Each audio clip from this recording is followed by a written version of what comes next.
Alright, Shalom. First and foremost, I'd like to start off. First and foremost, I'd like to start off by giving all praises, glory, and honor unto Yahawah, hasham, Yahawashi.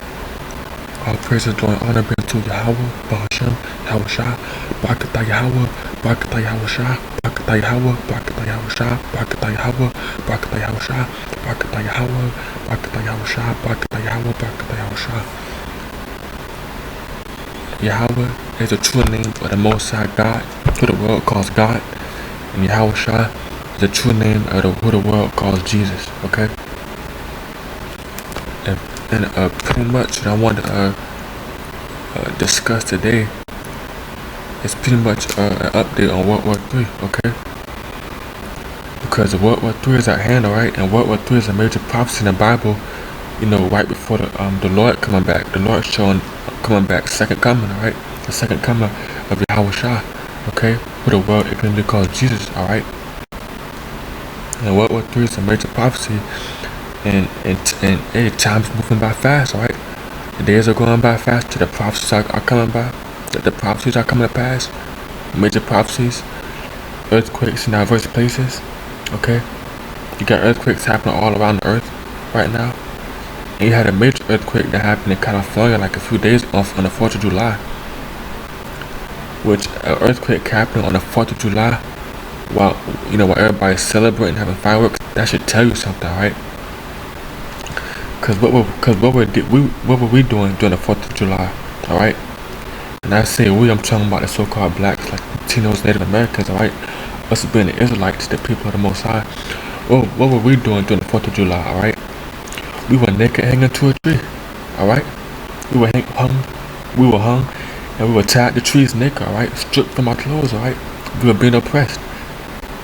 So this place, America, has nothing to do with us, alright? America in its bullshit ass ways, okay? It has nothing to do with us as a people, alright? This place insults us and creates stereotypes of us and kicks us while bullies us and kicks us while we're down, alright? This place, America, has nothing to do with us, and America's about to get laid waste. It's about to be completely wrecked in the near future, right? By the Most High. Okay? But back to what I was saying. You know, the prophecies are coming to pass, you know. And the major prophecy is World War III. And another major prophecy is the RFID microchip, okay? Which the RFID microchip happens right before World War III, okay?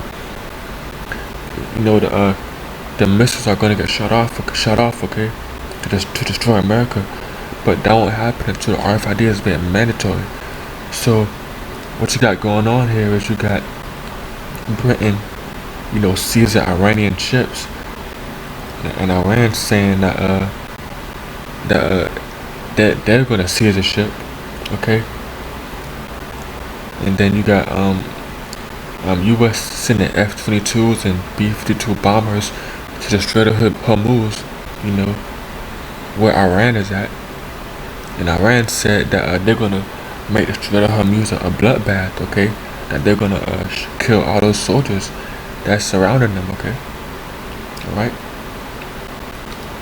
So you got this tension between the U.S. and Iran. And there's this tension between U.S. and China, we know, with the trade war. And you also got U.S. troops in the South China Sea, okay? And you got U.S. and Russia still going at it, going after each other's necks and stuff, you know, slandering each other, okay? So the U.S. is going at everybody, okay? And it's just a constant build-up to World War III, which World War III's pretty much already started, but we're waiting for the missiles to fly, okay? And if World War III is close, then the RFID is closer than that. It's much closer than that, okay? You know what I'm saying? But this video is pretty much just an update on World War III and what's happening currently, you know? So I'm gonna get straight into it. This is Revelation 11:14. The second woe is past, and behold, the third woe cometh quickly. I'm gonna read it again. The second woe is past, and behold, the third woe cometh quickly. Yes, so all those past wars, World War II, which was a war, already passed, and World War III is around the corner. World War III is here, okay? World War III is here. Okay? The days are going by faster, the prophecies are coming to pass, more tensions are being escalated. World War III is here. We're just waiting for the nukes to fall, okay? But I'll try to put this quick video, which further edifies what's happening now with World War III. This is exactly the kind of information that we need to keep on our radar, exactly the kind of information that we need to watch out for. It reminds us that the world, not just the United States, not just the Middle East, not just allied nations, the entire world sits on the edge of a regional or even a global war. Iran is threatening to sink any number of U.S. warships and threatening to destroy numerous military bases that belong to the United States, its military, or its allies, with vast missile arrays, according to Iran, and other means if a war comes to the Middle East at the behest of the United States and Israel. This threat is coming directly from one of Iran's leading military commanders as the tensions between these nations continue to grow. As the United States pulls harder on the strings that make it impossible for the Iranian administration to have a viable economy, to have a viable governmental hold on its people, and to have a viable nation. This increasing threat, the United States and its allies, of course, will launch a strike against the Iranian military or against its nuclear sites in order to halt the Iranian administration from gaining access to or enriching nuclear products to weapons-grade enrichment.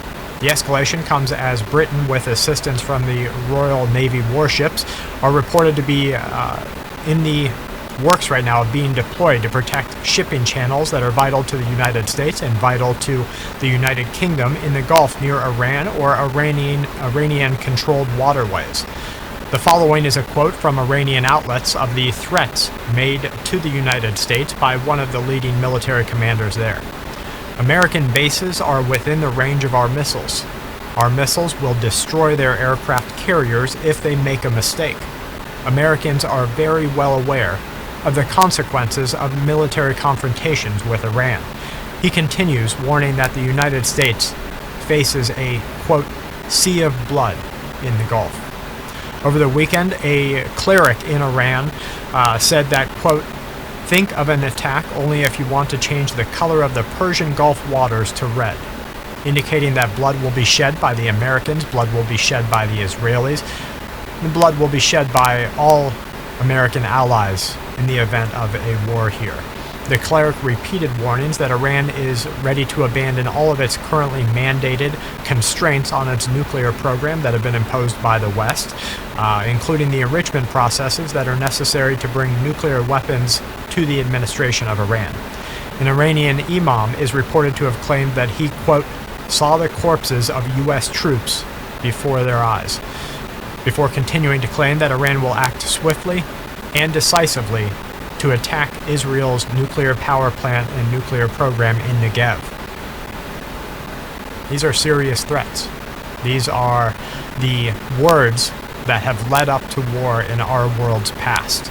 We have seen this time and time again. So when you look at this and you hear this and you say, well, I've heard that before, I've seen that rhetoric, you have to watch the tempo and you have to watch the trends, because if you look at previous regional, previous global wars, you'll see that there was an increase in rhetoric, there was an increase in trend, an increase in tempo, as these nations faced off against each other before one of them decided to launch the strike, decided to send their troops in, before one nation decided to openly declare and escalate that war.